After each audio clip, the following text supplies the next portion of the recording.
Hey, how's it going and welcome back to the show. For the longest time, there's been a consensus on the fact that we should try our best to eliminate, or in other words censor, mis and disinformation, that being information we know for a fact is not true.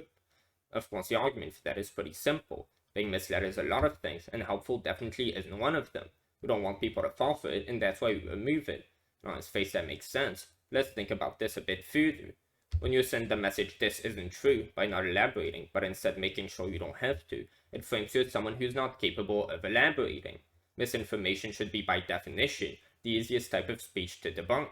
So when you choose the alternative way of shutting it down, temporarily eliminating part of the expression of resentment you're escalating by doing exactly that, you're openly presenting said disinformation is being predicted by its opposition to be more powerful than its rebuttal in an even playing field where both sides are represented by the arguments that support either claim to be judged by the public on its merit. And you're presenting the clowns that push absurdity as clowns that now have a victim card the opposition seemingly couldn't afford not giving them.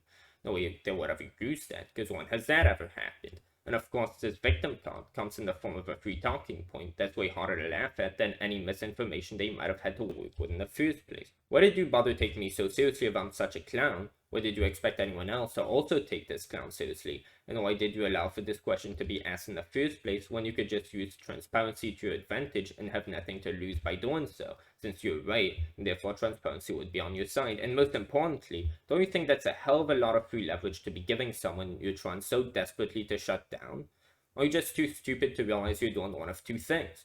Either fueling my anger and determination to not let this go, given I genuinely believe what I say, either giving me a free strategy to use to my fullest advantage, and as shamelessly as you are using yours, that of assuming your intentions based on the information we have after a post was censored.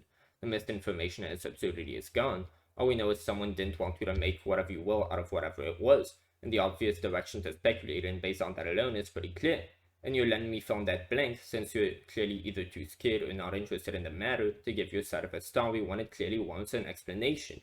Are you really that stupid? In which case you probably shouldn't be in a position of power. However, people like you even manage to operate a site without a functioning brain to operate it with. What on earth is going on, and what exactly are you hiding?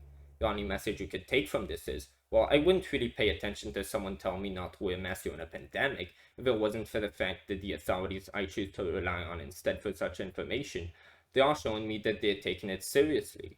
Except they're desperate for me not to know about it. So desperate that they're covering their tracks when the misinformation in question wasn't even suspicious of being real in the first place.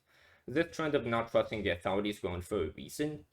Does it have legitimacy? Or is this situation really caused by the government shooting itself in the foot and trying to recover each time with another bullet? Aren't they supposed to be smart enough to realize it's not working?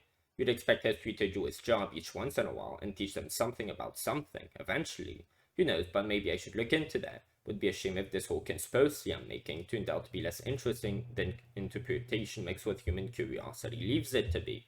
Either way, let me not disappoint myself and start looking into this, or I'll end up on one of these forums that supposedly radicalize people. I mean, why would anyone even care to waste their time of day looking for places like that when they have a life of their own and don't need a greater purpose to find? Who knows, maybe because the opposition to these forums' talking points seems to incentivize people to end up on there. Probably where a lot of these ideas stem from to begin with. Is a self-fulfilling cycle, just like the cycle of covering the latest school shooting so as to give more insane people with no dignity and no morals who crave attention and ideas to how to get on the news. Again, I'm 20, autistic, high as fuck, retarded, and since I wrote this entire script, that means that I was also on a new binge of my ADHD medication, far from sober and far from anything anyone would call smart, and yet I see this. How do they not?